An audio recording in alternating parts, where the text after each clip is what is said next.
Omukama mulungi obudde bwonna omukama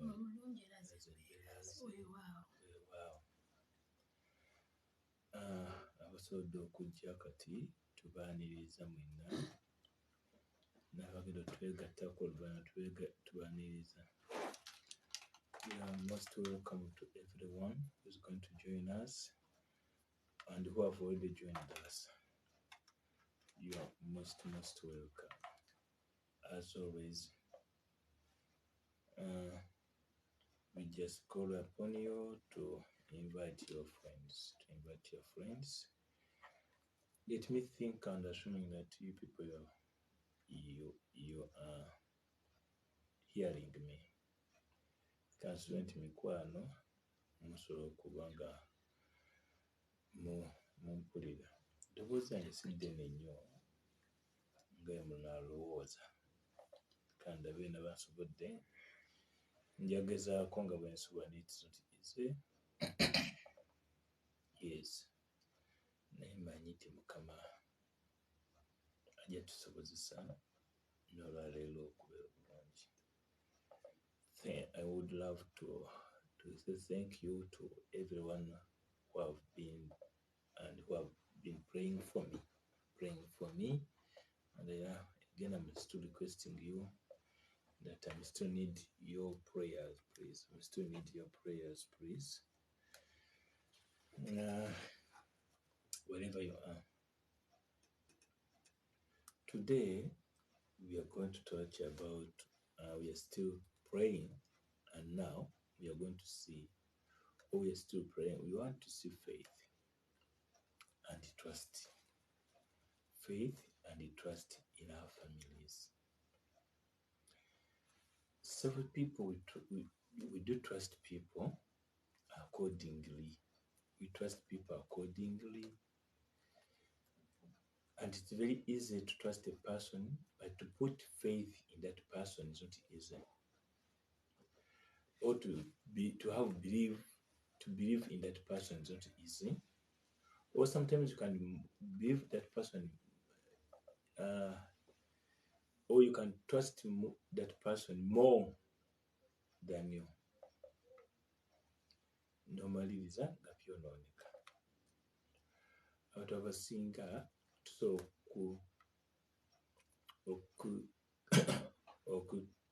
okukkiririza mu muntu n'okusinga bwe kyalibadde n'ebyonooneka.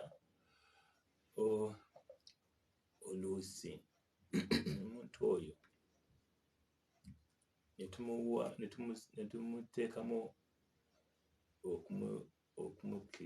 okumukkiririzaamu, era ebivamu tebiba byangu.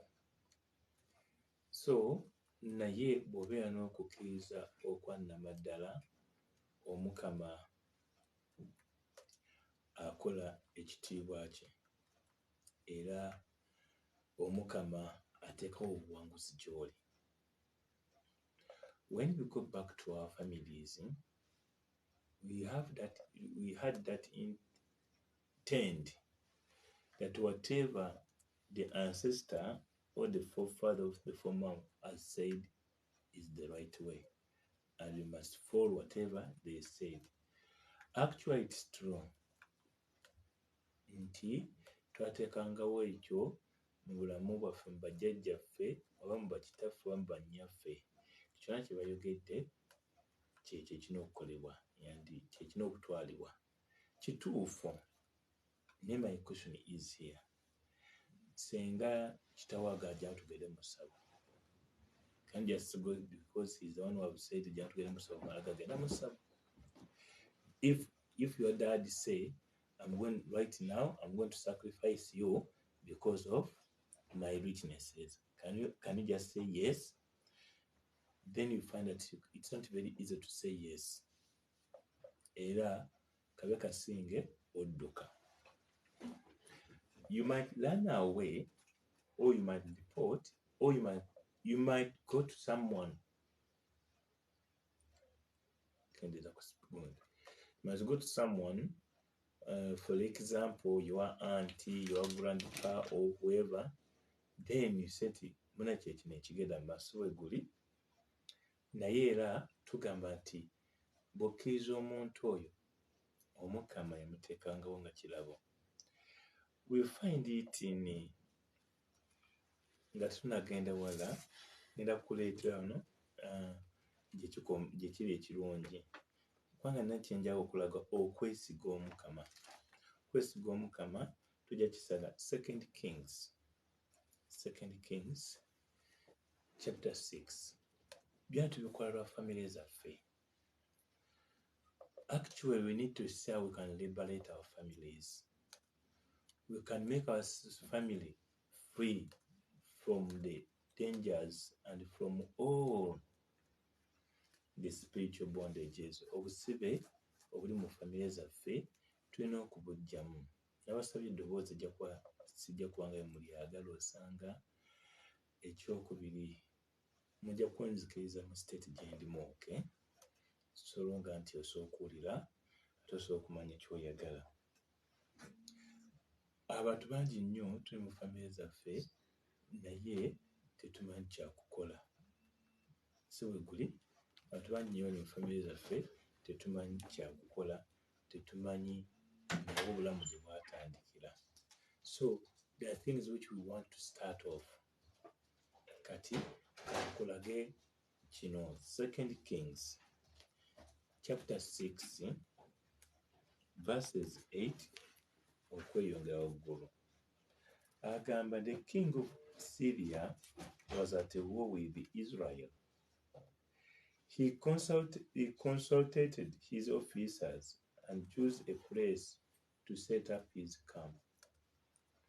But Elisha sent word to the king of Israel, warning him not to go near that place, because the Syrians were waiting in a booth there. So the king of Israel warned the people who lived in that place, and they were on guard. This happened several times. Then the Syrian king became greatly upset over this. He called his officials and asked them, which one of you is on the side of the king of Israel? One of them answered, no one is, your majesty. The prophet Elisha tells the king of Israel what you say, even in the privacy of your own room. Find out where he is. The king ordered, and I will capture him. When he was told that Elisha was in Dothan, he sent a large force there with horses and chariots. They reached the town at night and surrounded it. At the next morning, Elisha's servant got up, went out of the house, and saw the Syrian troops with their horses and chariots surrounding the town. He went back to Elisha and exclaimed, we are doomed, sir. What shall we do? Elisha answered, do not be afraid. We have more on our side than they have on theirs. Then he prayed, O Lord, open his eyes and let him see.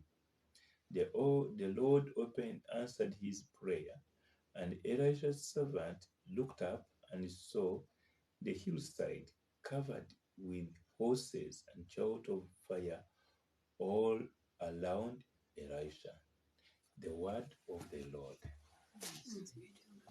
Bwe tusoma mu Luganda tusoma bakabaka owookubiri omutwe ogw'omukaaga. Kabaka owookubiri ova ku mutwe ogw'omukaaga ova ku linnya olw'omunaana. Awo kabaka w'e Siriya n'aggula olutalo ku Isirayiri, n'ateesa n'abakungu be n'alonda ekifo ky'anaakuba olusiisira lwe. Kyokka Erisa omusajja wa Katonda n'atumira kabaka wa Isirayiri n'amugamba nti, weekuume oleme okuyita mu kifo bwe kiti, kubanga eyo Abasiriya babasindiseeyo. Kabaka wa Isirayiri n'atuma abantu mu kifo ekyo omusajja wa Katonda kye yali amubuuliddeko ng'amulabula emirundi egiwera. Kabaka n'awona okuttibwa akabi mu kifo ekyo. Ekyo ne kireetera kabaka wa Siriya okusoberwa ennyo. N'ayita abakungu be n'ababuuza, ani mu ffe ali ku ludda lwa kabaka wa Isirayiri? Omu ku bakungu be n'amuddamu nti, tewali n'omu ayeka mukama waffe Ssaabasajja, wabula Erisa omulanzi ali mu Isirayiri, ye abuulira kabaka wa Isirayiri ne byoyogera mu kisenge kyo ky'osulamu. Kabaka wa Isirayiri n'agamba nti, mugende mumuzuule gy'ali, mutume mumukwate mumuleete. Bwe bamubuulira nti Erisa ali Dotani, n'asindikayo eggye eddene n'embalaasi n'amagaali, ne lijja ekiro ne lizinda ekibuga. Omuweereza wa Erisa omusajja wa Katonda bwe yazuukuka enkeera ku makya, n'afuluma n'alaba ab'eggye ly'embalaasi n'amagaali nga bazingizza ekibuga. N'ayanguwako n'agamba mukama we nti, zitusanze, ayi mukama wange, tunaakola tutya? Erisa n'amuddamu nti, totya, kubanga abali ku ludda lwaffe bangi okusinga abali ku ludda lwabwe. Awo Erisa n'ayeegayira Mukama n'amugamba nti, ayi Mukama, nkwegayidde, zibula amaaso g'alabe. Mukama n'azibula amaaso g'omulenzi oyo. Bwe yatunula n'alaba olusozi nga lujjudde embalaasi n'amagaali agaaka omuliro nga geetoolodde Erisa. Abooluganda ky'ekigambo kya Katonda. Ebintu bisatu ebiri mu wano. Olaba, nkusabanga nnyo, I request you always, never try to start a battle which you are not going to finish. Never try to start a battle which you cannot finish. In your family, people around your family, now we are suffering because of which is happening in our families. Why? Some of these things were started by our ancestors, which of them, all of them died long ago. Banji bafa batandika entalo ne bafa. When Eve started the war, nga ayonoonye disobeyed gundi omukama n'agenda wa Adamu, bombi ne bakola ekikyamu. What happened? God himself chased away them from the garden. Katonda yennyini yabagwa mu ki? Mu nnimiro. Why? Nga tebakyasobola kubeera walungi. Kati some of things which is happening for us, we need to pray. We need to pray. Abatalina netiwaaka bungi mu nsonyi, ne netiwaaka yange leero tereevu. We need to pray for our families. We need to stand there for our families. We need to be there for our families. Why? Maybe today you're still young, okyali mwana muto, okyanoonya ssente, osanga tonnatuuka wasa kufumbirwa, tonnatuuka na kuzaala. Naye, who knows for next year? Who knows for after 5 years? Watya ng'ozadde? Watya ng'ozadde ng'abaana bagera kukola ki? Kusisinkana gino emiziziko. Bwe tolaba nga kikukwatako nnyo, the thing that is touching you and it always moves you, that you should be there for the coming generation. The coming generation, they don't know why things are like that. Sometimes they can be asking you, Mommy, what happened? Daddy, what happened? Aunt, what happened? But you yourself, you don't know what happened. Kubanga naye mukazi wattu mu budde bwo tewabuuza ku baali bakusingako. Gwe walyanga buli bulamu. Kuba ndongo, kugenda eno, kugenda eri, bw'ofunye akwadde 10, but that is the life you had. So right now, there's a move. God, right now, who is in that move? You and me. After knowing akatono ketumanyiiko, kati oli mu move, oli mu journey, you are in a right track to see how you can liberate your family. Tekitegeeza nti gwe ogenda obikola. Naye onoolwanako ky'olwanyi osobola okukola ki? Abaatandika First World War bategeera nti bajja kuwangula. Baatandika ensi 2, bamaliza bali mu nsi more than 60. Abaatandika Second World War tebaali bangi. N'abaatandika ekika kyo yali musajja na mukazi. They were 2. But today for you are the 100th generation mwoyogerera. Baakitandika dda emyaka 3 emabega. You don't know how Luo started. You don't know how Baganda started. You don't know how Bachiga started. Everything, it is a hearsay of history. And before Christianity, all these countries, these counties, all these, can I say them tribes or countries, they had their gods. And they have their way of worshipping there. Yes. In Uganda, we had what we call Kabaka Buganda. That's where the name Buganda started from. And from Buganda, Uganda. And there's no way you can separate Buganda and Uganda. It's the same thing. But if you go to Buganda and you look into the first person to Buganda, yali bamuyita Mulawa.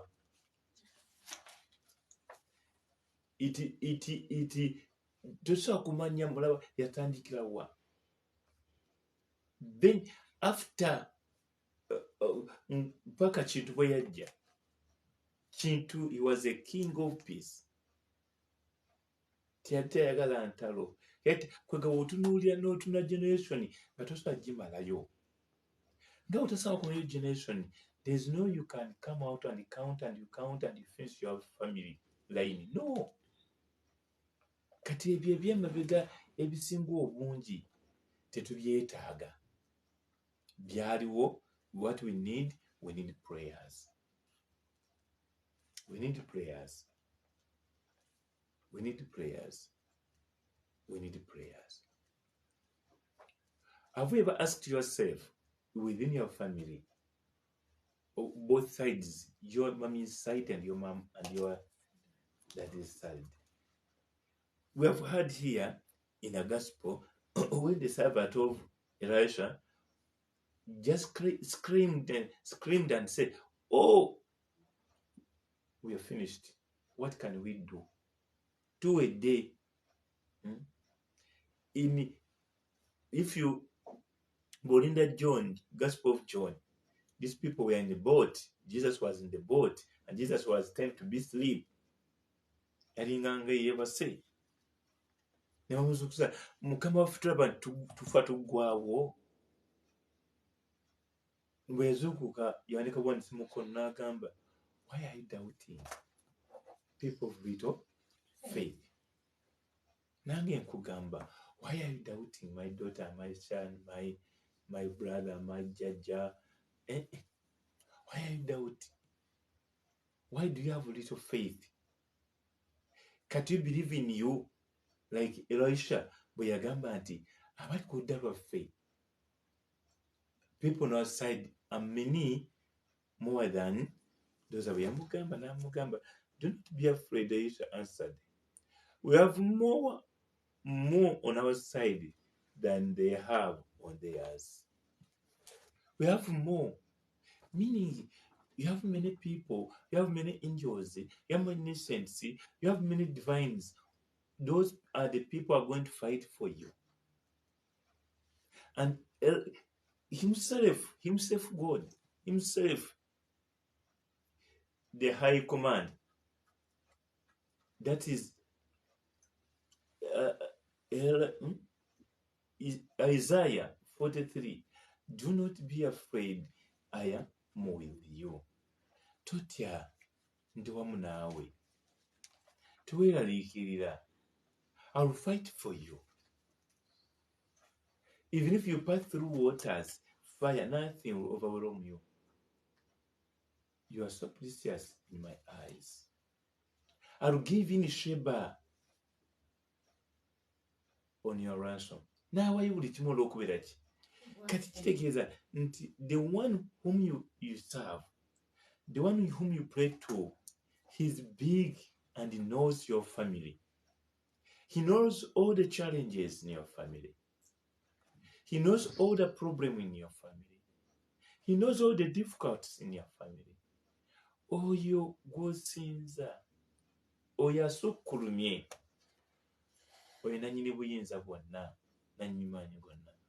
Amanyi ebikusumbuwa, amanyi ebisumbuwa famire yo. Amanyi ebibanyigiriza, amanyi ebibasoomooza.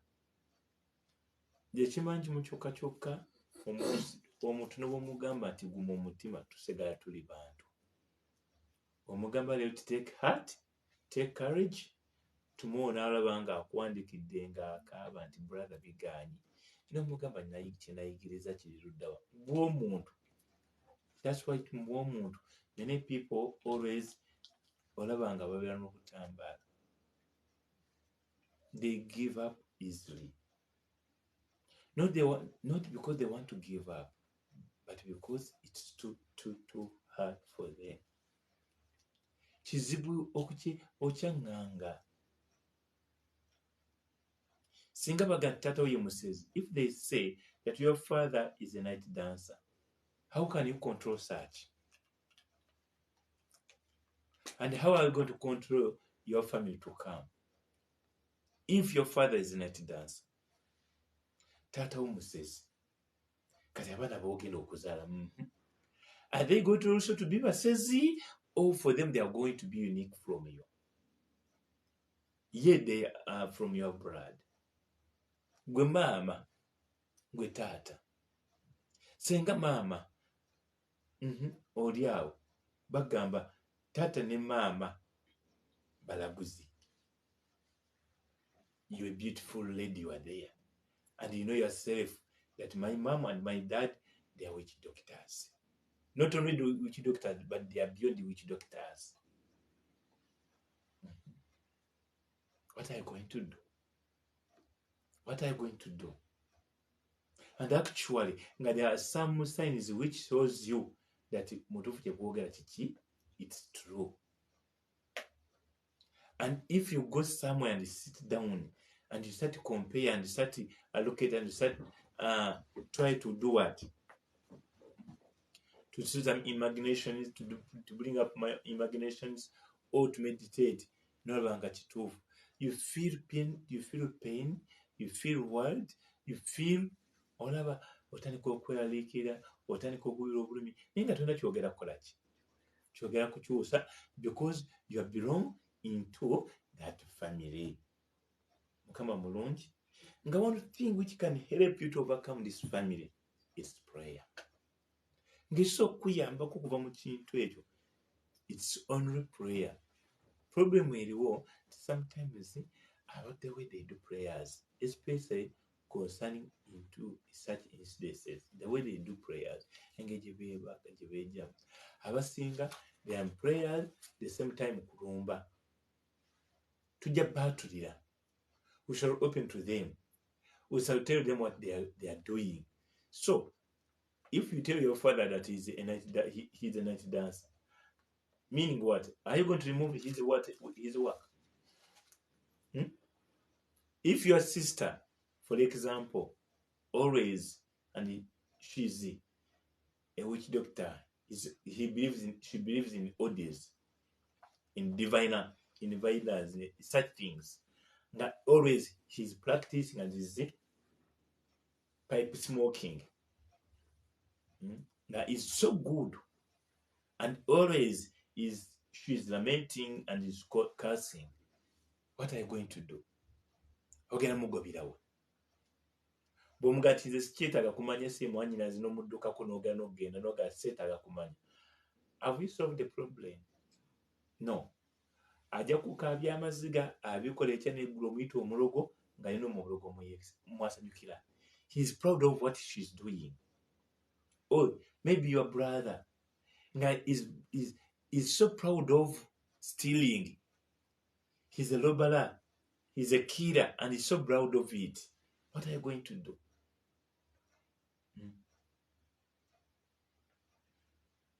What if nga oli agamba family yamu teri agenda kuzaala? Actually, it's happened nga you have all grown up. Naye ng'olaba okuzaala it is a tug of war. Teri agenda kufumbirwa. Nga it is a tug era ng'ofuba okola at least ofuneyo gwe bayisa mu ddirisa. Bakubaye ati nawe okola ki? Olina omusajja oba olina omukyala. Now someone is proud of what he said against you. And that person is very close, is your family member. Oh, he was a family member, he died. He never removed those words. Teyajjawo ebyo byakola ki? Byayogera. Are we clear? Are we together? Actually, you are suffering the consequences which are not yours. Nga tewaliiwo mama ne mama nga bayomba. You weren't there, and the sisters, the both sisters were fighting, were accusing, were blaming, were abusing each other. Then, end of the day, the one who Gubasin's Amani, he started counseling and started setting spells and started kutambula. Imagine. I invite you to call other people to join us, please, as many as you can, please. Banna mumbaite bajje. Those are we are in the same what? The same track. So, actually, you are trying as much as possible to see that oyago bivamu, you denounce prayers. You don't want prayers. The family, they don't want prayers. Nolaba ng'omwana ali mu kizibu naye nga tayagala ki? Tayagala kusaba. Kati nga gwe omuzadde otandika okujombesa omwana. Instead of gamba ng'omuzadde n'ogamba, wait a minute, maybe me or their family or my family, there might be something wrong.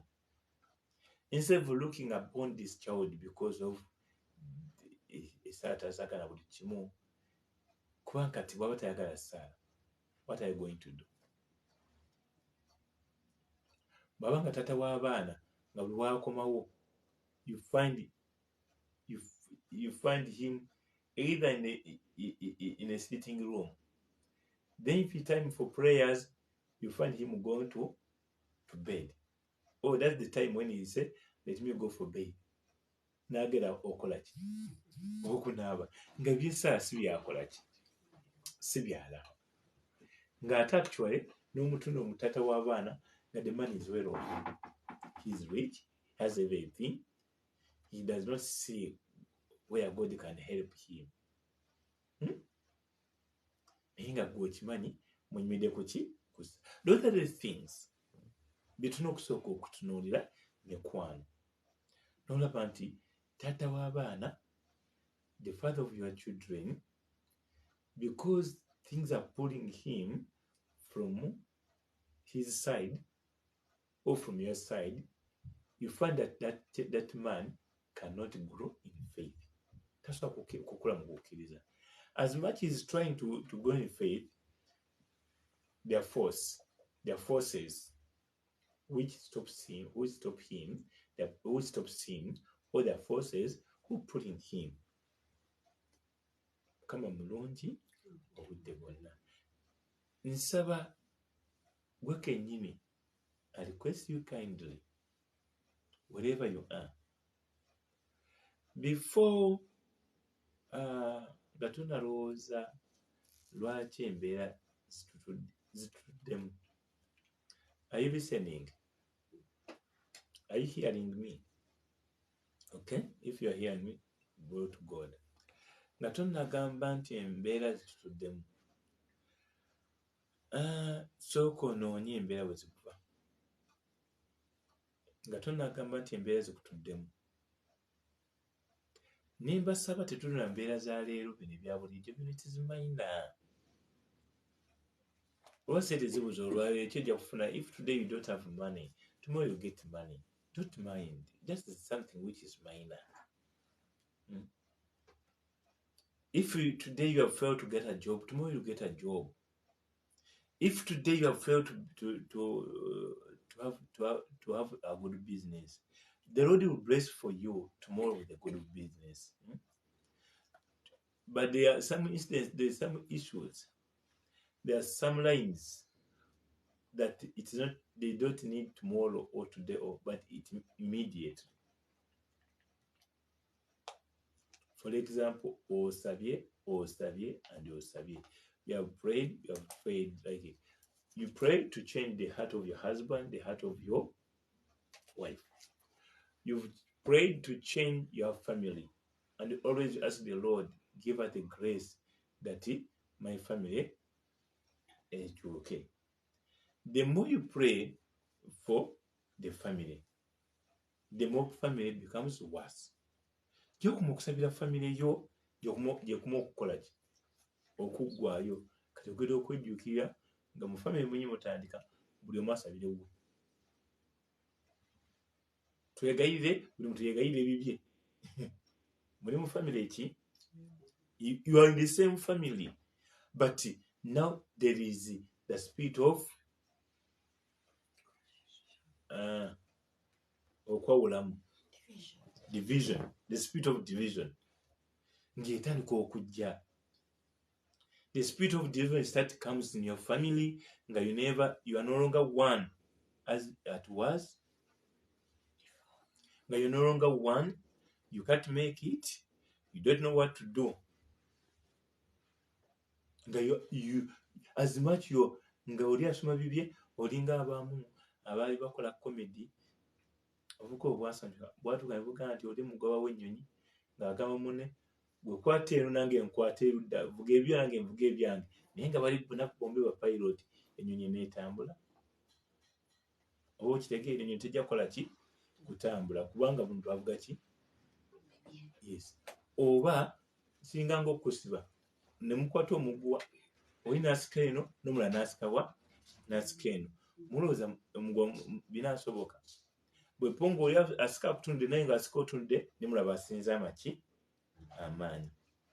Ate omulala kuwanya example, kinga oli bw'anaagamba tambula naye ng'alinnye ku ngato yo oba ku sapatu yo, n'agamba tambula, osobola okutambula? Kati omulabe bw'atyo bw'atukwata, atukwata off topic.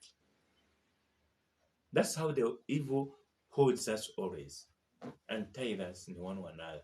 That he stepped on your sandal, on your shoes, and say, move. And you can't move. You can't move. Kakati ne kino bwekikola ki bwe kiri kyomulabe kyakola nti amanya nti bano abantu baguddemu obategedde. When they even hear that now you know what is happening in your family, one thing he always did that akola ekintu kimu, division. Aleeta division gyotalabangako, aleeta division ne mubeera ne misunderstandings nyingi muki within the family. Senga alowooza bibye n'omwana alabira, taata alowooza bibye ne mwannyina alowooza bibye. Nonna kati ogenda ki ekiddako? Death occurs in one another. Kati yali abakuteko yasookerako, oyo n'afa, eri abagattagatta. Bw'aba taata abadde abagatta, the first thing that to pass on. Ne mweyogera okukola ki? Okweyawula. Kati ogenda kukola ekika, jjajja yabadde abagattagatta, jjajja olumbe gwe lulidde. Mwa kye tugamba? Abadde akoze 96. We celebrate him, we celebrate her. Oyo n'akubenga n'agamba yes, oyo abadde abagatta, thank God has gone. N'alinda omulala yejjayo akole ki? Kati gwe mukazi wattu kitawe, anybody there in our family, you come because you have been with Bukalang and say, oh, whatever I learned from Bukalang, let me take a fire to my family. Nga bakutula. Oba yogamba, era nze, our family, they don't, even if I tell anything to them, they don't. Because you had this fire which is outside. You had that thing which is outside. You had that thirst of outside. Inside, you are still empty. Yet outside, you feel you can do it. Kwanga musenya tugambi wetutuuka tutandikirewo. Which is true and fitting. Naye obikoze otya? Mukama mulungi. Bwe tuuka kwogambe nti kasooke nteeka olutalo, let me first fight for me to be empowered, encountered. Obenga wenywezeza. Ekyokubiri, I remember one day I have a family. Those families were very rich, very, very rich. They called me for prayers. Nabagambe ebintu bisatu, ate nga bwe nabibagambe byatuukirira. Kubanga mwalimu sitaani mungi. Nimbagamba kyebagenda okusooka, they are going to divide your families. Think about your families. Abaana bazina bagamba, brother tofaayo, ffe tuli bagumu ne bakazi baffe, tuli bagumu n'abasajja baffe. And I told them that you people, before anything, musooke munyweze ki? Amaka gaabwe one by one. To the point, these people, one were deep Catholic. To the point, the man was a Sabbath, the head of the Christian, and the woman was the advisor of omuntu omukulu mu church. Both families gasooka okakananga, the man became a Moroccan. He became a Moroccan. Then the another one was the sister, and the sister, they had a priest, but the dad and the mom separated, and one went to Canada, and the man ended up in South Africa completely. Kati Nsungoma Mulamba aliyo naye anoonya sente. So the family started breaking down one by one, until the younger sister came naga, brother, you have told us this thing, and we didn't look into a serious matter because we tried to agachiri. Okakana ne tata n'akola ki? N'apasinga n'afa. Tata yafa ng'ekituufu tebakivuddeewo. kubanga nejjajja yafa nga takijjeewo. Kati this younger lady, she wanted to have a baby. That's why she came back to me. And we prayed the whole thing. Nimugamba, if you conceive, please, don't go mukyalo and don't tell anybody that I've conceived until the Lord answer your prayer and you see your baby. The poor lady, they had some small money. The man was so good and knowing what is going on. The moment kasita yagwanya nti omwami omukyala wafunye myezi 3 namuduse Kenya eri balinayo family until giving birth. Kati bano baali tebamanyi what is taking place nga tebakyamulabawo. N'akomawo ne tumubatiza namuwa erinnya lya Noreen kubanga yazaliwa ku Christmas. Then omwana aga, now I'm going to stand on behalf of our family. Brother, Biwatugamba, I'm going to stand. And I want to see that I break and I move something which I don't know. Also, I call upon you that these things, not everything we know. Not everything we can reach out to know the source. Sometimes we might not have the source of what is happening in our families.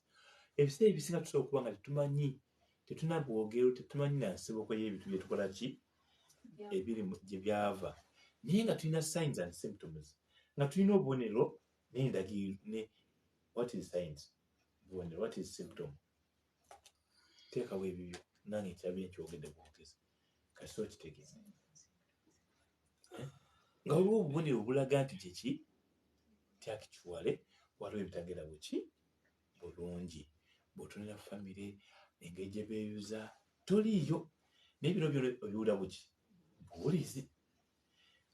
N'otunuulira omuntu gw'alina nnyo, the person who were very close to you, very very close to you, nga actually nga you say this will be the next to me, natandika okukyankanya mu busente obutakola ki butaliimu. You trusted that person and that person come against you, turned around you. N'akwefuulira. Oba oliawo, the more you have trusted the person, you hear that also this person is practicing this. And not only hearing, the same person goes and say, "Naye baba, lwaki tetutambulako bwe tuti?" You are the same family. Kati, you started suffering things what you. Now you don't know why your father is practicing this. The problem with you, when you see that father is practicing this, then even what he does, he brings closed people. These so-called friends, these people called loved people around him, around your mother. Now actually, you tend to see as if these people are the one who are the trouble causer of what is happening in your family. Very people, they tend to take the friends. Why? Because the friends also, they are in that category, that line. Abantu abasinga omulabe kyakola aleeta abantu ababi n'abalinaanya mukadde oba taata oba maama wo oba mwannyoko oba muganda wo oba ssengaawo. Bamala balinaanya abantu ababi, gw'atunuulira taata by'akola, otandika okulowooza nti abantu bano abamulinaanye be bamuwago bikola ki? Naye bano abamulinaanye banoonya 10. So balina omuyambako okukola ebintu bino. Kati bamuyambako, bano beeteekawo nga bakalyongerezi, beeteekawo nga bennyini bye babikola ki? Kubanga already for them they are doomed. Nga evil one, as the one who has sent these people towards your family, nga they are taking over your father, your mom, your auntie, so and so and so and so. kati gwe musaala zo, instead of sitting down and calculate things properly, you start lamenting and accusing. Taata wange musanyuze, ayagala ebiddoko, ate gundi mulaba gwatambula naye. Naye taata oyo gw'ogamba, the poor person oyo yalina ebintu byasiŋŋaanawo byebakweka oba naawe yennyini. I remember there's a man, he came to me n'aŋŋamba nti jjajjaabwe yagamba taata waabwe n'abagamba sebalaba nga mugenze mu bintu ebyo gye bintuusiza manyiiro nga abaana bakyali baki bato, n'abakuliza mu ddiini y'obukristaayo, pure typical Protestants, typical. Oba manyi omuntu omugundiivu nga even if that person is walks, you see the person is walking his religion. It's like a younger lady when he feel that now I'm matured or I'm feeling my age. You know the way they move, they walk, catwalk, what and what, to tell people, can't you see me? And the moment omugamba toyingidde emyaka 25 akuvuma aba ayagala 18. Not only that, some of them know they can put on overkilos, what and what, to cut the what. Nigga na amaaso gasigala gagamba nti please, ekiddugala kikugamba okuze. Ekyo tosakimanya unless you go to in the spiritual way. That's when you can know the person through the eyes that person has gone up. Awo mbaleseemu katonotono. Mukama mulungi. So, what next? This man, poor person. So, ne taata, he grew up nga manyi onre church. Nga ever and ever, he's nga namilembe. There nga every time. Nga has the day this Bible Society, the one who's in charge of Bible Society of the Namilembe. Nga the man is so faithful, he's not religious. And also the children were religious. So the judge died. But when this man reached the age of the judge, at the age of 58, things turned around. And the man started practicing exactly. And this young man came to me and said, we have grown up without knowing that, without seeing anything. And we don't know whether our mom is the one who needed our father to do the thing, or the friends, or because of now he's well off, we don't know. So they had to go for prayers, for a retreat and prayers. Then we started the prayers. They came 10 within the family. But now, the last child of the judge was also very, very old. Bamuleta. Laba yataaka n'agamba naye bannange. Twalina ennyumba n'eggwawo. Naye nga bwe yaggwawo, twazimbirako buzimbisi ku nnyumba eyo, kwe twazimba ennyumba jjajja taata mwe yali. Ennyumba yennyini baamugamba kwa baazimbira ennyumba n'agizimba. N'agamba oba jjajja ennyumba gye yazimba evaako emitawaana. Abaana ne bamubuuza, bakulu bano bataata baabano, kubanga naye yali waali, n'amubuuza, maama ennyumba eri Mawokota okyajju mumanyi olusalosalo lwa gudde n'atandika okulaboratinga thing.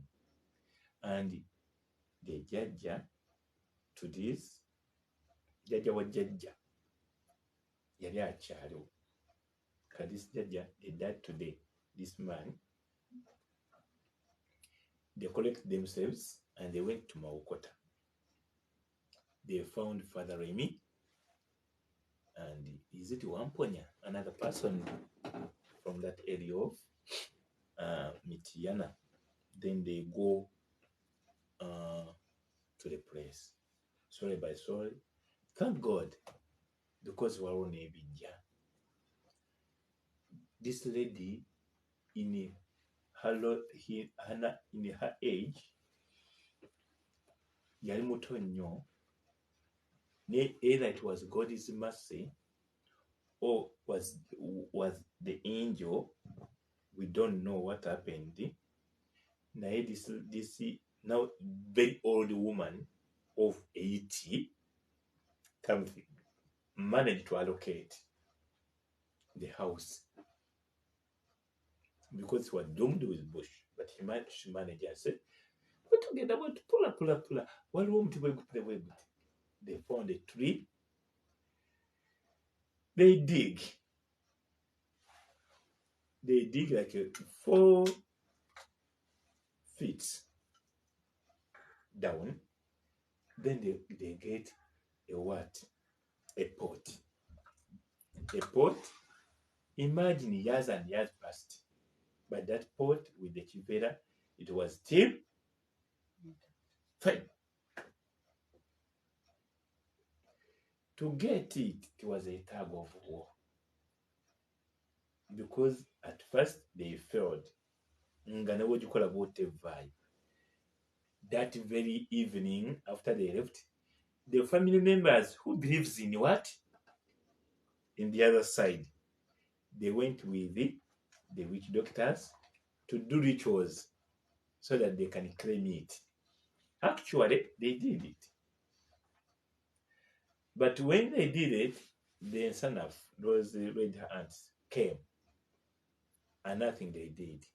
But they left the pot there outside, and they ran away kubanga ensanafu zaava waggulu ne wansi wonna ne zibalumaluma ne badduka. So father n'akitegeerako kubanga omwana yabagambanga n'awakawo ennyini z'abalumba ne badduka wawaka. Father n'ategeera ati kale. At around 9 a.m., father with his team, like 3 priests, joined together. Then they celebrated the mass to chase the aunties, the red ants. Celebrating in the neighbor's home. Kubanga wano nga tewali asobola kulinnyawo. Funny enough, these red ants, they made a what? One mukululo. Zeekuŋŋaanya ne bazaba nga zikoze something like big like this. Ne zitandika okutambula. Kati father ne bayangwa mangu emisa ewedde ne batayiza nga zeekuŋŋaanya ne baziwamu omusenyu manya omunnyo. Ne baleeta amafuta ne bagayiwa ne bazikumako omuliro. Ne bazikumako omuliro zigenda okumala after they made a good perfume, zakola akawoowo akalungi. Then after the death of these red ants, the pot become, they managed to also to destroy the snake and other creatures within the pot. Can you imagine? And that was the end of everything. But when I was talking with the father said that those things seems to were there more than 200 years. They are there more than 200 years. Nemugamba, father, wait a minute. Njagala ngompe kuntegeere ku kubanga ndaba kinene nnyo. N'agamba, according to spiritually, njagamba nempanikaawo. Nasobola kubuuza. So there are things in our families which we cannot just move the way we want. Waliwo ebintu mu family zaffe nga tomala gapakuka. Weetaaga to be empowered. Weetaaga to be anointed. Weetaaga to have that spiritual energy. Abasinga mukozesa akawunga. Manya lya Yesu kasankalidde kaweze. ngenda kukuba kiki ogenda okukuba bajja kumala kukuba olyoka omanyi. So there are things which is happening in our families when these things are not ours. Now we don't need to move in a deep and deep, going here, seeking here, asking this and this. No. There are some things which you can ask. For example, is the which you can ask your father if he's still around and your mother is still around, and you ask about these things happening. Okay? You can start from there. Or with some good people whom you know, connecting with your family. Asokugamba nti mwe baba siba. So what? Baba siba. Have you got the solution?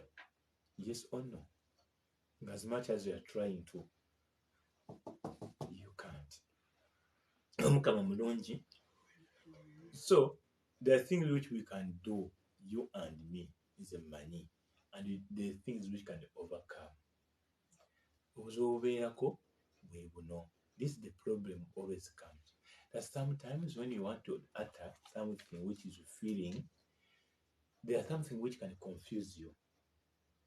For example, you can go to see the Mwalimu or your spiritual leader, Mwalimu or Reverend or Mwaule, or a priest father or religious sister or brother, or any spiritual person, catechist and extra people, especially who are in the ministry. Bakwamu mbaita ba brothers ne ba sister. Wamwakijjawo ekyo simanyi. Brother Stephen. Wakati kitegeeza ki? Nosigala bit nogati. Ye bwe tumuyita. Always we copy things which I don't know. Mujja kuntwala bimba manyi. So mwite bannammwe twongere. Mujja kusonyiwa eddoboozi liri wansi nga nabagambye. Naye mwite bannammwe. So nga you need, it's like this book you see, if I look, I show you, I look, importance of deliverance and healing for spiritual growth. Importance of deliverance and healing. Those people who have some knowledge, you can see this book, spiritual books like Francis of Nakomati, Neo,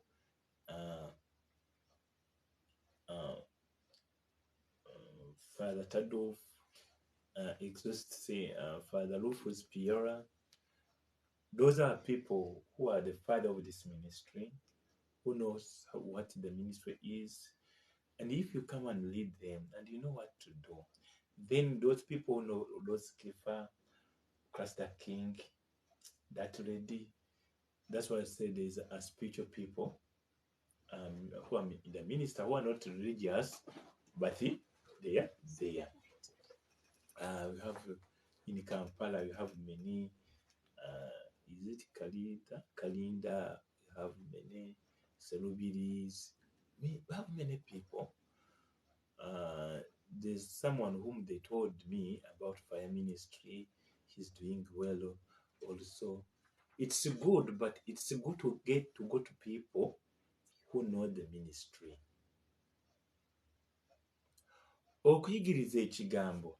That's if somebody is teaching and preaching the word of God, and he can stand and say, "Tulumbagana, tubigobagana," does not mean that they know everything. No. Not every person knows this ministry. However, they can be anointed and they can do prayers, and people can be healed. Okay? That's why you love the Catholic Church. That in that there's the importance of exorcists. That is a priest who been chosen by the ordinary of the diocese. Abo omusaseredoti ekeza gwelonze bishop gwalonze nga yagala okukola omulimu gw'exorcism.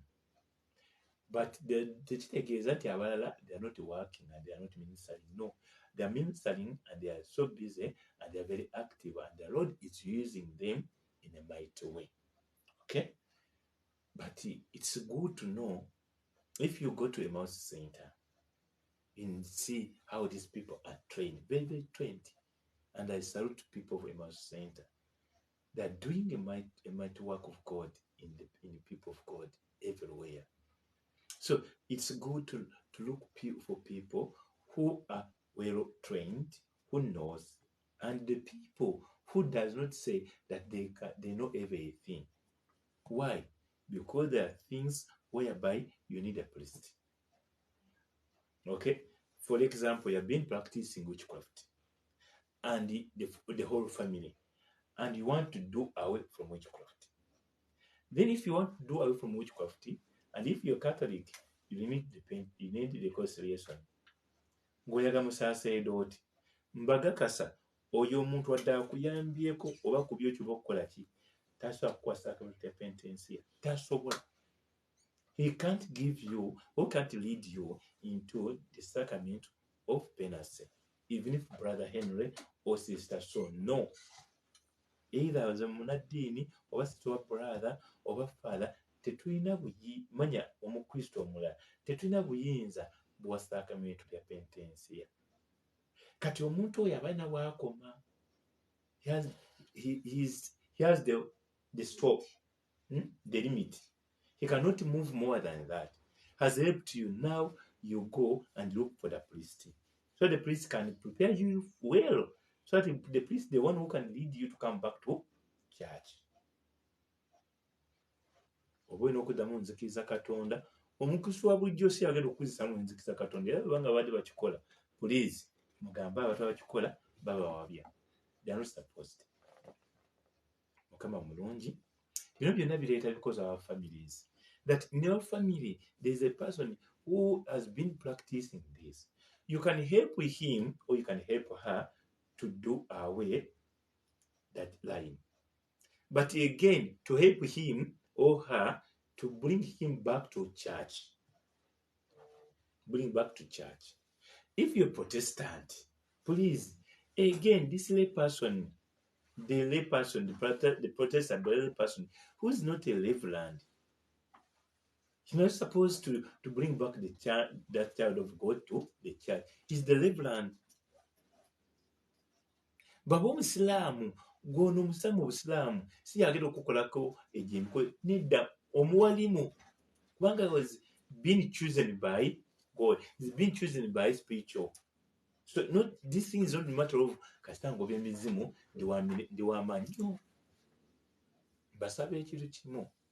Tibyonna bitukola nga twaga okufuna family zaffe okuzizeemu. You can stand. Don't wait and look for Brother Henry. No. But we can help each other. Can help each other. Nja kujja nja kubyokya. Nja kujja nja kuyambako okuvaayo. Nja kujja and we do cleansing. Won't stop. All of these things I can come and do for you. But the rest of the line of priest is not mine. I'll be just helping you to go to church to be helped so that you can overcome everything. God is good and all the time. And it's so powerful that the Lord can do wonders and wonders for you. Also okumaliriza nga bingi by'ofunye nga omuntu ono talina kudewa eri sitaani n'omudi n'oguki n'omudi n'ogumu nga gwe omuyambyeko buyambi okuvaayo naye his journey or her journey for you have been like opening the light for him or for her, but the rest of the journey he or she must begin by herself, by himself. That is good. Yes.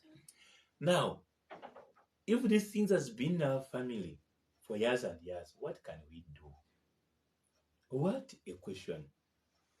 Brother, if you never them families affair, a banga deni, tukwe tutya, titwaliyo, bambi. Ekibuzo nka kirungi. Tewaliyo. Ate wetaaga kola ki? Kubaayo. Naye omukanda agamba obutamanya musango ebuugisaako musango. To learn away from the problem, does not mean that you solve the problem. Maybe you are creating more problems. If you found that there's problem, there's things which is connecting, and these are things which is like following us. Last time I told you about the heaviness of these three spiritual realm: a curse, a curse, a curse, a spell, a yoke, or embargo. They are not the same realm. However, everyone has its hierarchy. Nabalagako kitwayise ekiyuba oba omuziziko, kitwaliyise ekikolimo,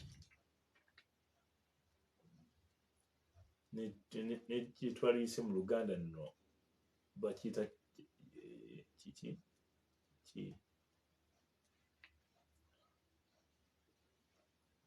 kisaazisaazi, kibeeranga ekiddo oba kibeeranga wogamba ebisagazi.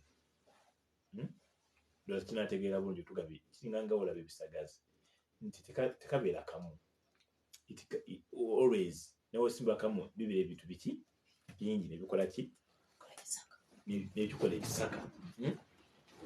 Nekino bwe kikola ki bwe kibeera. Simanya how I can elaborate it properly, naye kakati ekyo ekintu bwekiteeka mu gundi kijja nekibeera bwe kityo nekizimba obwakabaka bwakyo, its kingdom. Kati omuntu bwakisindika bwakola kyekino Mukama kyagamba nti ennaku ezo bwe zirituuka nja kujja nkutule olujegero oli mu bulago bwammwe mbaggyemu ekikuta ki that time ng'agamba atya. That is Jeremiah 30 verses 8. Jeremiah 30 verses 8. Wenjagala musonyiwe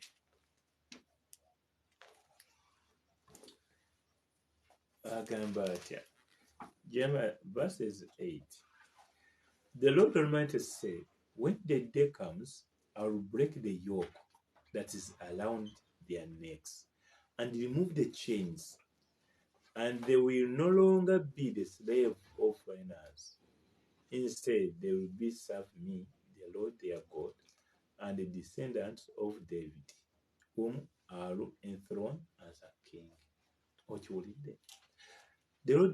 The Lord Almighty say, when that day comes, I'll break the yoke that is around their neck and remove their chain. Ndasaaga kusoma bintu bya bbali, njagala mbikusomere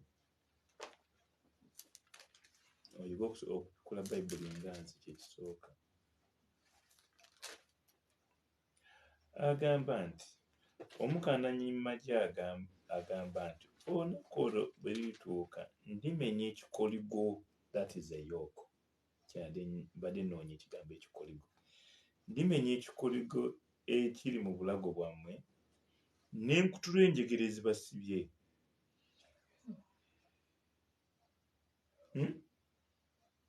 This is our family line now. Obudde bulituuka alikutula ekijegere, alijjawo ekikoligo. Ekikoligo edda ennyo gyalinga emiti gye baakolanga ne bagigatta, bano nga abalimaki abalimisanga ente, nabiteeka muno mu nte makkati, ne mu nte ne bateekamu enkumbi nekola ki, oba ne kati bakyakikola simanyi. They used to use by the donkey, the horses, those that the people used to do by the Israelites, how they were plowing. They used to use these cattle, putting the plow machine, and they made this koligo, this yoke around their neck, so that it cannot be removed unless someone has helped this thing to be what? To be. Tekivaamu n'oyagala ne bw'otayagala, tekivaamu, kibeera mpaka. So bwe kibeeramu kireeta kireeta ebizibu byakyo bingi. Omukama mulungi obudde bwonna, ekyo bwe kityo bwe kikola ki bwe kibeera. So ekyo bwe kituuka awo ki ekibeerawo nga tugenda mu ssaala waliwo kiyinja okubalaga nti ekyo bwe kituuka awo ekikoligo kiba kizibu nnyo to be broken. Kati what shows that you have such in your life? Ki ekiraga nti olina embeera eyo mu bulamu bwo? Gwe kennyini spiritually when you are not growing up. Spiritually when you are not growing up. Spiritually when you are not growing up. Second, always bulijjo katowera. Ekyokusatu nga tova mu bizibu. Nga tova mu ki? Mu bizibu. As much as you are trying to come from one kizibu to another, ng'ebizibu ebimu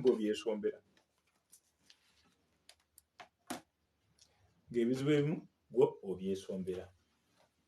For example, waliwo ebizibu ebijja nga gwo byereetedde, nga okugeza, nja kugamba ekizibu ekisooka abamu kye balina toyagala gambwako.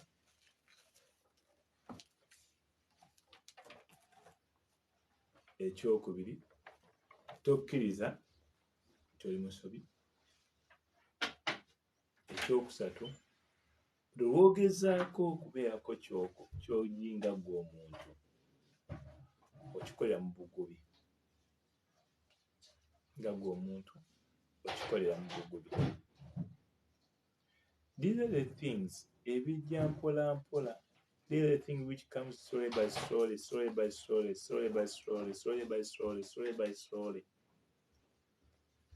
When you look into your family and you find that things aren't working for you, before you choose or to blame someone, when you're a child and before you have blamed your father or your mom tewafaayo, tebijja kuyamba. N'omundi n'ogwo Mukama mulungi, tebijja kuyamba. Ekyokubiri, tears will never solve the problem.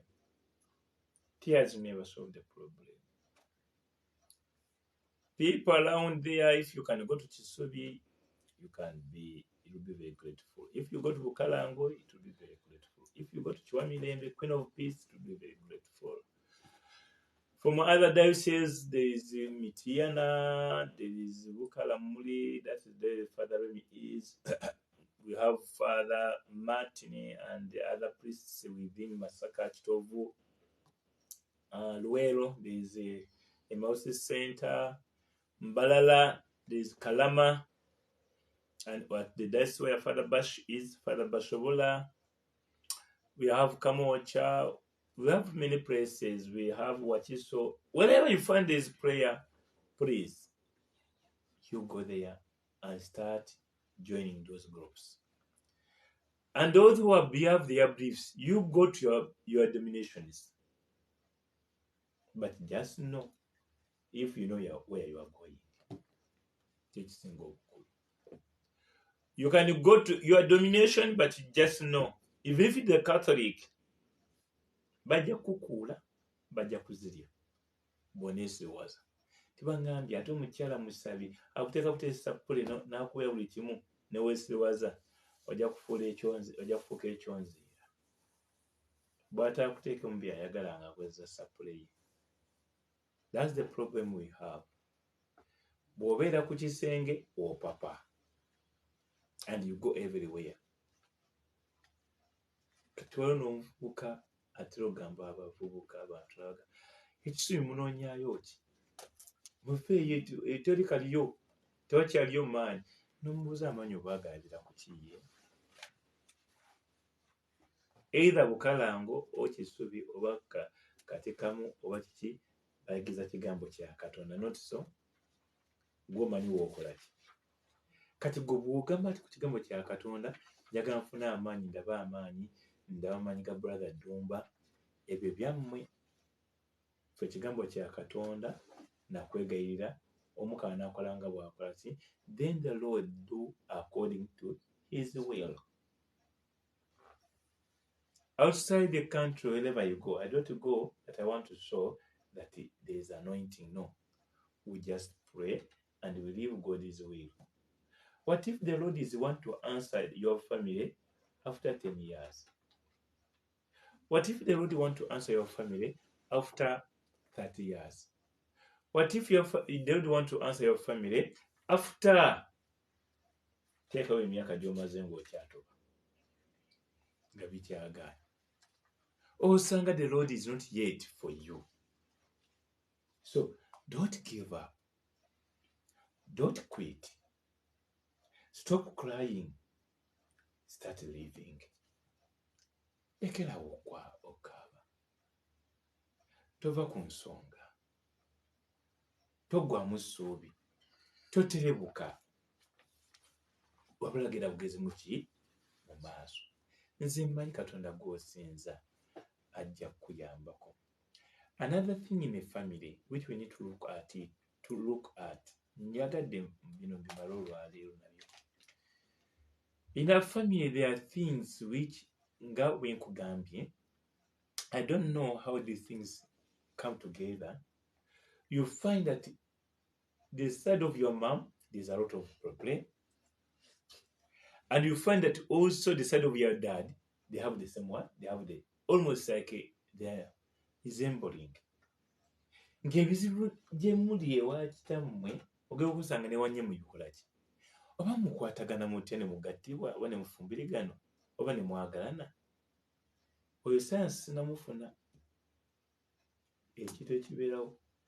Ne weesanga omuntu gw'onoonyeza gw'owasiza oba gw'ofumbiddwa nga bye muyitamu bikwatagana.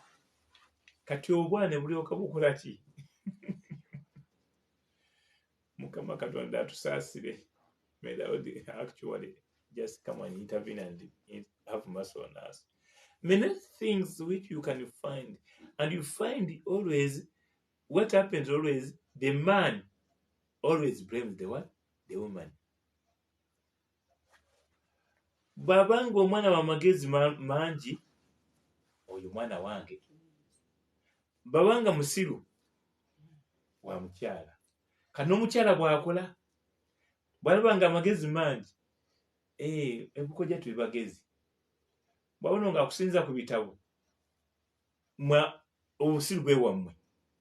Kati sinolera who is the victim? The child. And the child is what? Innocent. And this child is going to grow like that. Why? Because gwe naawe tutegedde lwaki ono omwana musirusirumukko katonotono oba musiru ddala oba tategeera oba okitegeera mikwano. The same thing in our family. There are issues which is like the same, both sides, from mom and dad. For example, anger. Mommy's anger is open. That is anger inside. Mama obusungu bwebweru batumbizi Katonda nnyo kamukuulako waya. Taata asirika naye bw'abwatuka omanya nti si biki si birungi. Ekyokubiri, n'osiŋŋaana ng'omwana taking over exactly the appearance, the resemblance, everything, either from the auntie, not the father or the what? The mom, but the senga.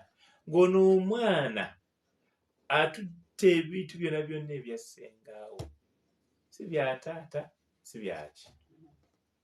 Kitegeeza ki?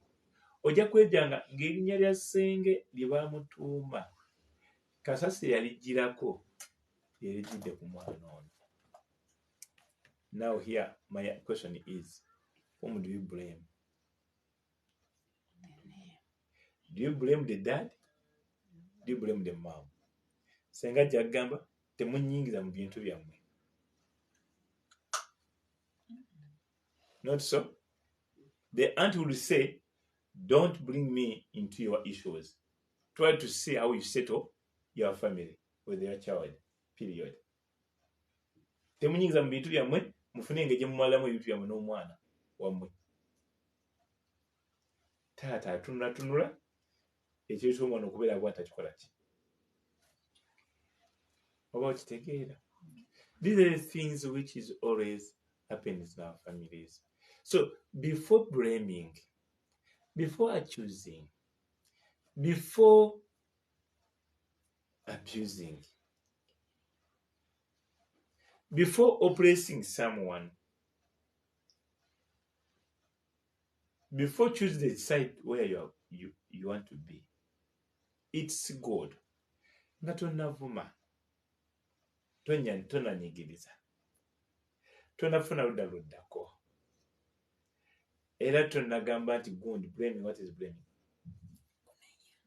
Nga tonnanenya muntu yenna. Sooka otunuulire obuzito bw'ekintu ekyo. See the heaviness of the life you are carrying. Ojja banenyo ojja kukola byo byonna ne mwana nga tokyuka. Gwanoonya entalo, gwatasirika, gwapapira ku buli omu. Nze tundana sometimes amusole tuse otunaba bloggers yonna gye bali ogenda okati mukama. Yes, nomanya no, nothing to do. Nomanya the end of the day. Munsonyiwe sireese lugambo. Kati naawe mwetunuulire. I request you kindly look into your life. Olabe ebintu. First of all, your behavior patterns. Emize egyo. Laba emize. Waliwo baddeko n'okukuzira ebintu mu kikondo. You are there but you are hiding things you don't want people to know. Have you ever been there and always you don't want anybody to touch your thing? Have you ever been there n'ogamba ng'oli simanyi baguyita musayi simanyi oyo yali bw'atyo nga bw'asanga ekitabo bwe kiti agakibeere bwe kiti bw'akyeka nga kiri bwe kiti ng'awo atandikira awo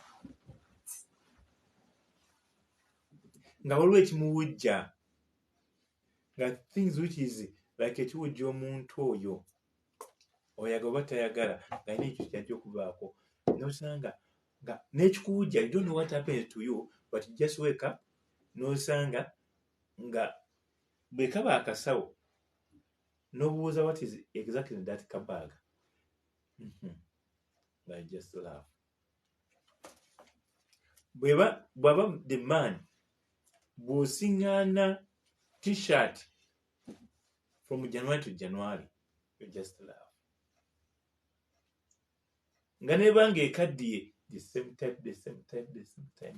You are choosing him for nothing and you're blaming him for nothing.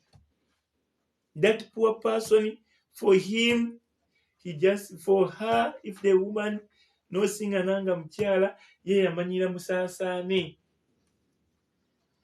Nga ne bw'ogamba let us try to choose this type of shoes. No.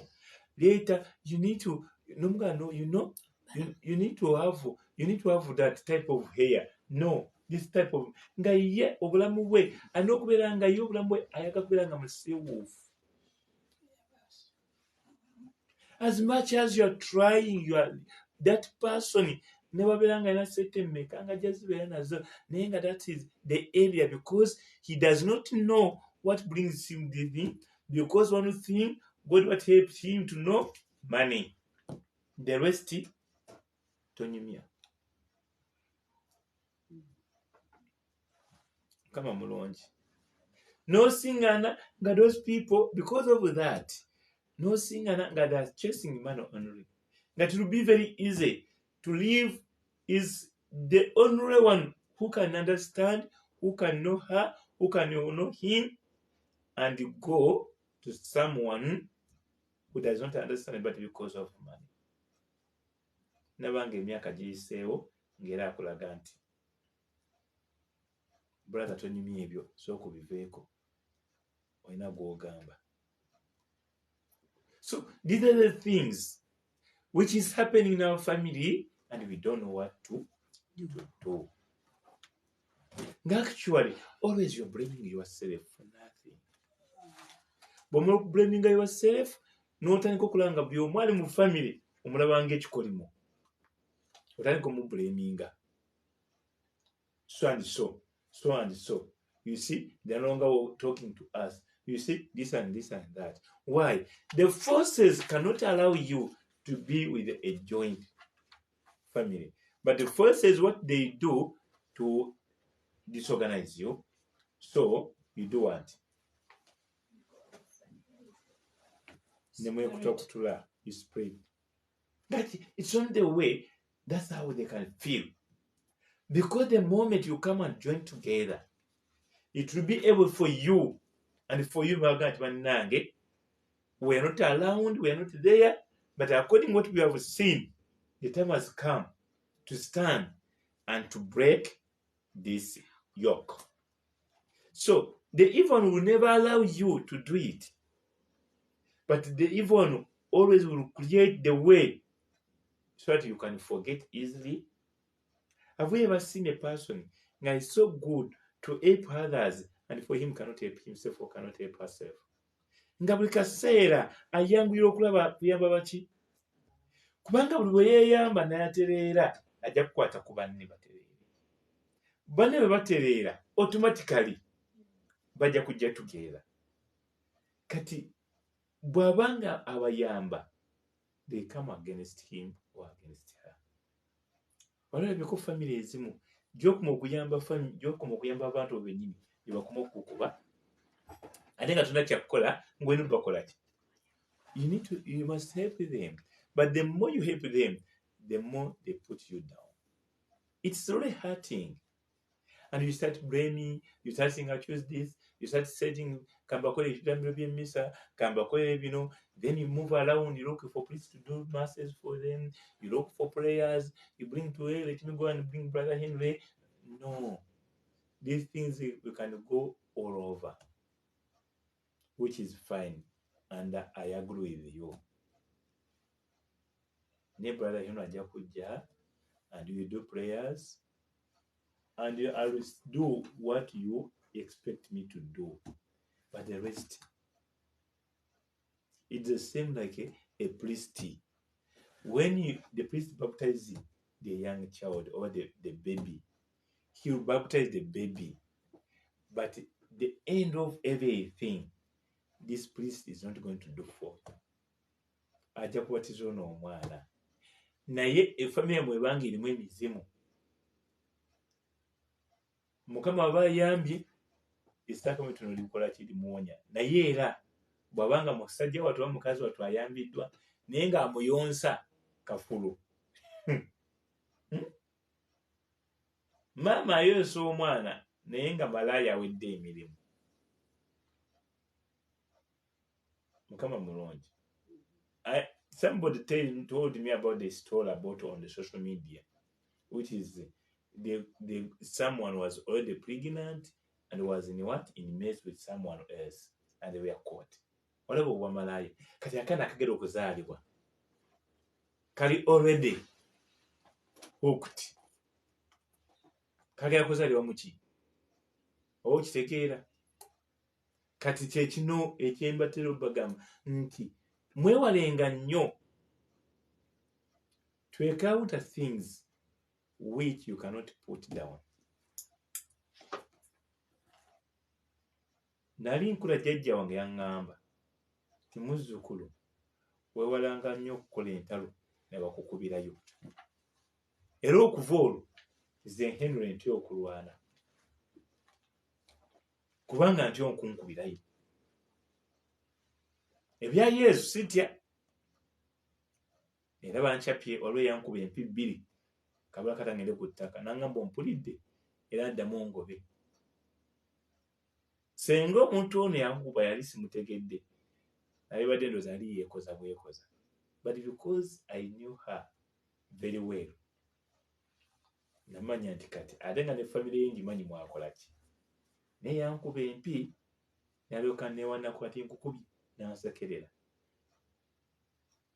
Mukama yannyamba, father ali kumpi nange nakwata amazzi g'omukisa, yakwata mazzi g'omukisa nakuteka mu musalaba nakamasa nekagweri kakazi katto katandika kuvomitinga some substances netugamba wow. Omulala yankwata mu bulago n'agamba ngenda naawe ongobaganya naye nga nange nkututte. Abalo bwe bannyamba naye yandekera enjala. Nengamba omulala yali mu kifo ekimu ng'ennyumba ye waliwo ekisenge ekitaggulwa.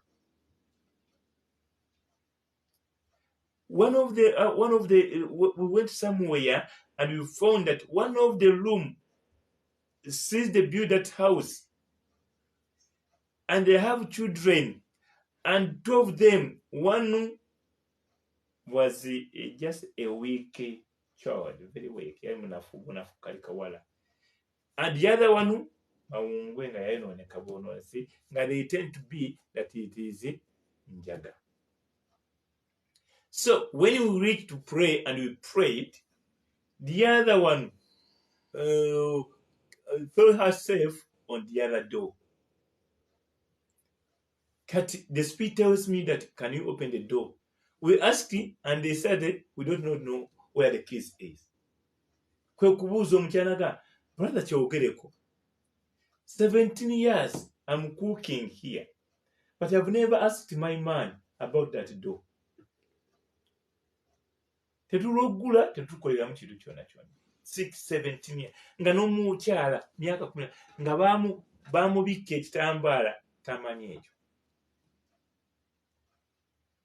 So we had prayers and we ono omuvubuka gwe bayitanga Mawungwe yagamba nti jajja kano kakasamba busami ne kagweri musajja tomugere ku olugi ne lugwamu ate yadde engulu. The following day bali babika omwana yalugwako naye muyafiira. Both of them died. But what we saw inside is this. The ceiling kwali emisota gyagireebeeta gye baakazaakaza nga bingi. Etegeeza yali ssabo ne it's beyond what? Sabo. It is like a cult, or beyond cult. So, but in the corners of this building, there were jerrycans. But in that jerrycans were pythons. But the pythons were alive. Mu nsonda z'ennyu z'ekisenge kino mwalimu timba, naye timba ezaali ntoototo naye nga zonna nnamu. Naye nga bw'oyinga emisota nga gikka bwe giti nga baagiwanika ne gikka nga gireebeeta. Twakubako gumu, twakubayo eriiso limu ne tuwuwugana ensooka twesenda. Munnange bw'otatya you first go and then you feel that empowered, then you go back when you feel you can fight. Tomala galumbanga tosiriwalanga n'olumba bulumbi oddangako ebbali noga ati ngenda kutandikira wa. So netumya amafuta. But what happened? Twayiwa amafuta mu nyumba yonna.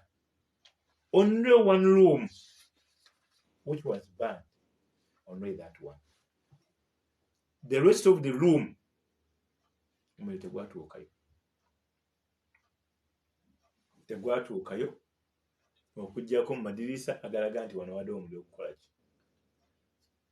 Ne tubyokya. Byatwala n'obudde kubanga almost I remember it was like 25 liters almost. Okwokya ebyo bisalo biki byonna it was too much. Bwe navaayo zinalwala bulwazi.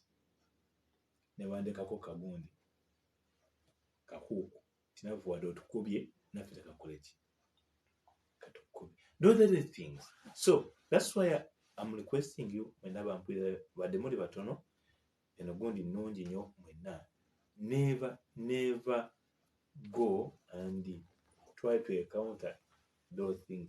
If you come nga byenjogedde nga mbyogedde nga you can either you can go to a priest,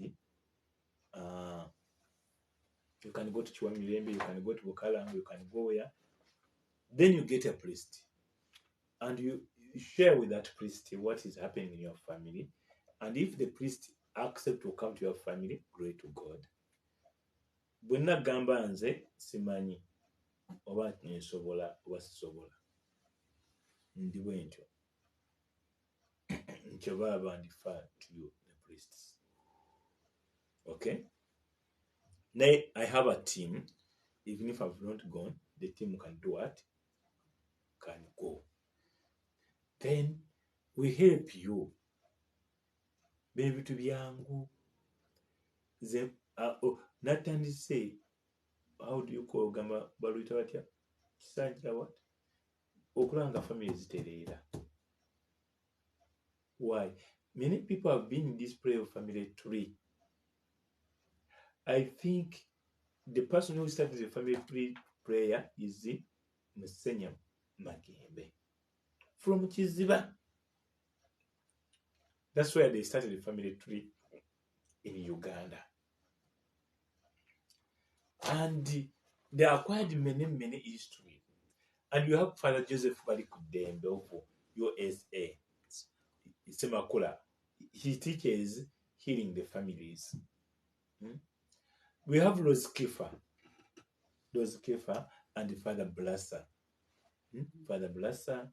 Then there is Father of, I've forgotten the name of Father. That's from Hoima. Almost every diocese right now, they can help you with healing the family tree. But the problem we have, the people, some who are tend to be knowledgeable and they know everything and they can come to help you, and at the end of the day you become olusuku. Okay, nofuuka oluki olusuku nga buli kaseera kino tekyaggwa Mukama mulungi. They might be right because you people when you have not opened well, basooka nga batuufu nga mwe abantu omwagano okukola ki, omwagano okubikkula obulungi. Okay, so nga the problem the people are praying for, the problem. Others, when they know that you have money, they tend not to unfinish things, so that always you can bring the money and they eat. Gye bali abantu bamukatabala ng'ona ssente ate nga gwe kibagamba kyokola. Omanyi katugera kutukuza kino tugera kutukuza kino. These things are very senga mutegeera. If you come to know that now we are dealing with what? Gwe kennyini nga family musiti ne mugamba we are going to deal with this, we are going to deal with this, we are going to deal with, we are going to deal with. We are going to bring Father, but now we are going to bring the spirit of confusion, the spirit of this, the spirit of destruction. We are going to deal with the spirit of poverty. We are going to deal with the spirit of unconceiving. We are going to deal with the spirit of backslidings. We are going to deal with the spirit of confusion. We are going to deal with the spirit of marriage. We are going to deal with the spirit of death or madness or sicknesses. Whichever. Namwe mwennyini ng'omanyi kyokola ki. You know what to deal with. Now this priest, Brother Henry, and the rest of the people, or wherever they are, the ministers. But me, according to me, always I refer to people to the priests. Why? Because I don't want to be the victim. That brother wangamba omusajja gundi ate omusajja gwe wampa afuukidde akayinja. No. bwe mba nga nina kyendabyewo nze nga brother Henry making sure nti nkimaliriza kubanga I know what to do and I know how I can deal with it. Sometimes I can know how it will take to get through. Yes, Mukama ntiso okutuyamba nintegeera nti mu kutubako ojja kutwalako ebbanga, ojja kutwalako emyaka olw'ensonga embeera eriwo ebadde nnene than that things which has been in your family, even if you are innocent, it has been there more than 200 years. Does not mean that everything will break in just a day. No. Kubanga, you don't know these people what they did. What if they visited many shrines? Ngamaliza ni shrines. There are things kambaboze sikubatisa. This is the real thing. If you go to those people to visit them, to acquire knowledge, or to get medicine, or to be protected, you don't know how these people acquire their powers. There are 3 areas where these people they can acquire. Some of them, years back, I don't know whether today is true there, but these people, they used to mount the animals. They used to mount animals. When agamba bamukute nente nembuzi sort of things. You get me? Then we take things for granted. Bamusibye bamukubye bakoze batya bangoyo ku kyalo. What emyaka eki? Another village, this is the very person when he is what? He becomes a witch doctor. Kati all the powers of these things of animal and everything, these are things which is uses. Agamanyi g'ensolo gemounting wa kiki kyonna kyonna sitaani gamanyi gakozesa eri okujjanjaba. Another one, these people, some they go and sleep with the mizimu. Some people they can go and sleep with the dead people. How? They call the what? They call their mizimu. Bayita emizimu gyabwe mu bantu abebase nga bakozesa amaanyi gaabwe gye bava. If you want to know this thing, and if you can read the story of Emmanuel Eni, that is the book which is delivered from the power of darkness. Bw'osaba akatabo ako, unfortunately that man yaddayo dde mu sitaani akulaga kyenkugambako. Tebw'osoma akatabo ako, ono yagenda ne bamugamba ojja kwebaka ne abantu baabafa basatu.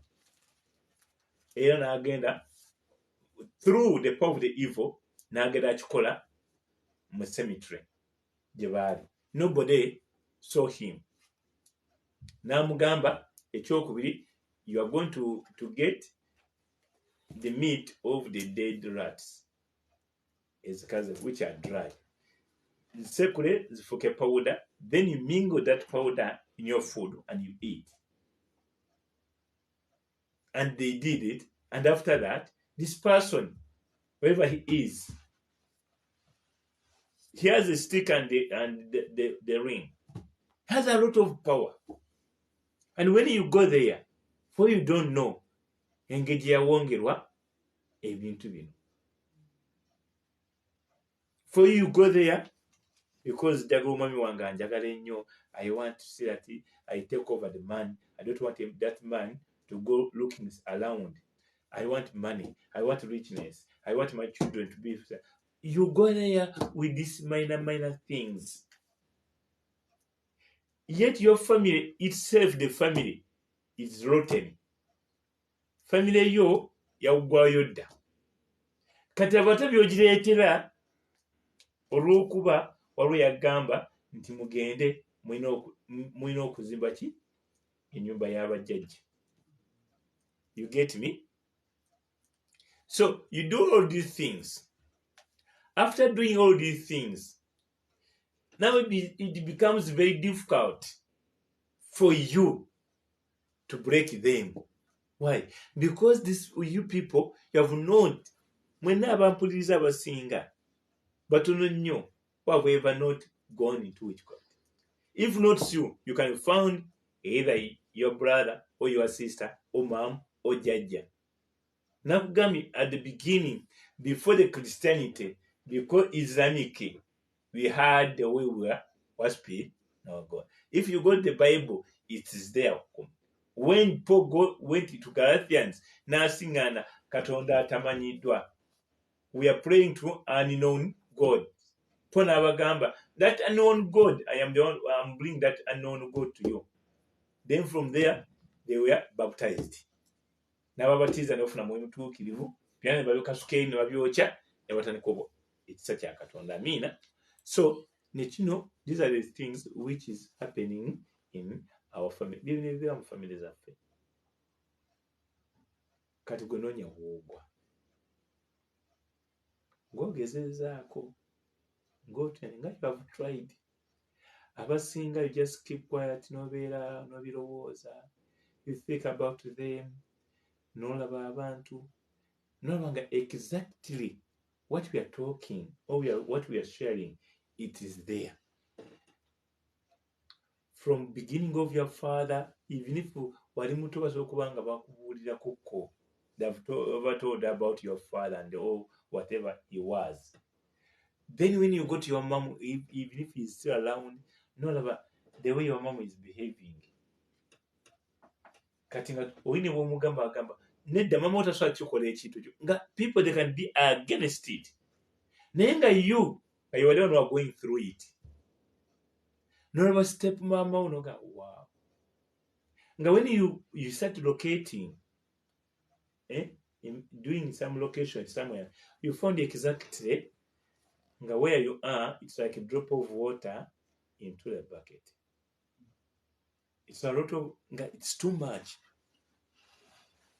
Nga it's too much problems. Some of the times nga tubagamba mwabalina ebizibu ebingi omutayagala kukola bibatandika. Abasinga abagagga abaavu bebalina ebizibu, abagagga tebalina bizibu. People have that tendency of saying that all the bizibu are from above, from the poor people, but the rich people are fine. But they get it from me. Some of those rich people, you don't know how they get their money. Some of these people, they are pretending to be fine. But when they go back to their beds, the truth, you and me, we are not there. We're not there. Bano abagagga oluusi be tulowooza tetubeerayo. Gw'ono ku ngulu olaba kuzimba buzimbe n'omwegombesa. N'omuganga agenda mu ssala akugamba essala z'abaavu. Omugagga tagenda mu ki? Balina enteego. Ate actually ne batusiba obwongo naffe ne tukkiriza. Era ogenda okusanga naawe asoma essaala Mukama wankyagala ngaggawale omufaanane. Lwaki tosaba obugagga obulimu Katonda okusinga okusaba obugagga obufaanana oli? N'otandika n'okugamba, Lord Jesus Christ, imagine for me always I come to church, but my things aren't working out. But look at him. He's not praying, but for him he's well off. And everything is everything. He has a man, has children, but always I'm serving you. But see, here I don't have a man, I don't have a woman. I have one kid, I don't have a kid. And if I look into my life, you see, Lord, I'm aging. Now you start lamenting. But you don't know why you are lamenting. Why? Because you are innocent. You are just seeing things outside. That's why nkusaba nga mmaliriza dda kati siddamu nga nkusaba nti find a way that if possible to get people or to get the people who understands this family, this ministry must have people understands, very intelligent, delicate, and understanding. Omuntu amanyi kyakola, omukkakkamu, amanyi okukwata abantu obulungi, si oli akuba empi kuba sitaani akuveemu si kuba muntu nedda. Era boogera ne bakukuba wagukusinze abantu gye bali n'akwata abantu n'abasuna nti asuna sitaani, n'akwata nti njijamu ekizibu ekyo ndaba mukama ngambe kibono, n'alyoka asuna omuntu abasinga n'akwata ku magumba n'agamba nti olaba n'atandika omugjamu n'amusukolamu obugumba ti ati sitaani yamuyingira. Bane abantu mulaba ebintu egyo mubonaabonera lwakuba mwe mundeeta ne mumbuulirako nange nentegeera temulaba ebintu naye mba bakoze ebintu lwakuba temuyiga. Ge mazima temuyiga. N'akugjamu obugumba bw'enkobo n'akugjamu obumenyi abijeewa. Are you not a human being? Are you not in the form of God? Omukama akutoze mu kifaananyi kye. Akozesa magiki we n'abikugjamu n'alyoka akugamba mpa omutwalo gw'essente wano.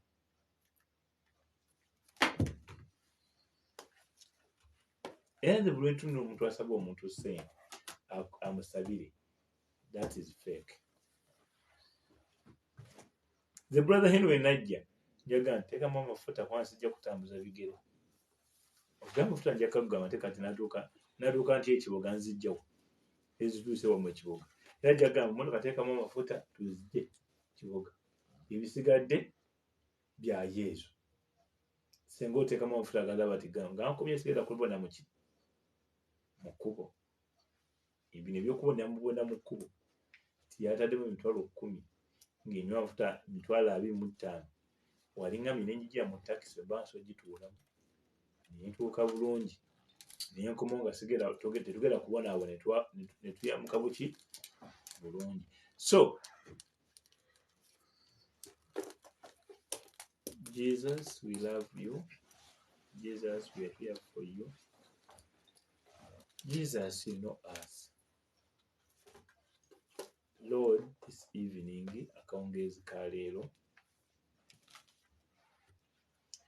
manyi nti abaana bo bakooye, manyi nti abaana bo basumagira, manyi nti abaana bo baakedde abamu. But we ask you, come and intervene. Jangu Yesu, jangu yingirawo, come and intervene. Open their eyes as you said through Elisha to his servant. Also open their eyes to see what this man saw. Mukama gula amaaso gaabwe balabe buli kimu ekiri mu famire zaabwe nga ono omwana we yalaba n'alaba abantu abali ku ludda lwabwe abajasi nga bangi okusinga abaabali abalumbi. Mukama ekisa ekyo kye bakolera nga balumba Yeriko, bamenyamenya Yeriko, tusaba beerewo akabonero ak'ekkunala. Give us a sign. We ask you, give us a sign. That is sign which will be so powerful. That sign which will help us to know. That is sign, Lord. Give us that sign. Mukama tuwa akabonero ako. Gula amaaso gaffe, open our eyes. Heal us, tuwonye, and set us free. Deliver us from all the dominations which I have talked about. Ebyo byonna byetwogeddeko. Let your will be done through Christ our Lord. Amen. In the Father, the Son, and the Holy Spirit. Amen. Good evening and good afternoon, members. Thank you have persisted. And omubeerako. Bwe naafuna amaanyi enkya tujja kwetwala mu ssaala ey'akafuutuko. Musabire nyongere okutereera nange mbasabira. Omukama w'amaanyi ate musobole okubeera obulungi kuba Yesu Kristo Mukama waffe. Tweyanzeege ababaddeko era tubasaba mwongere enkya okujja mu bungi. Amen.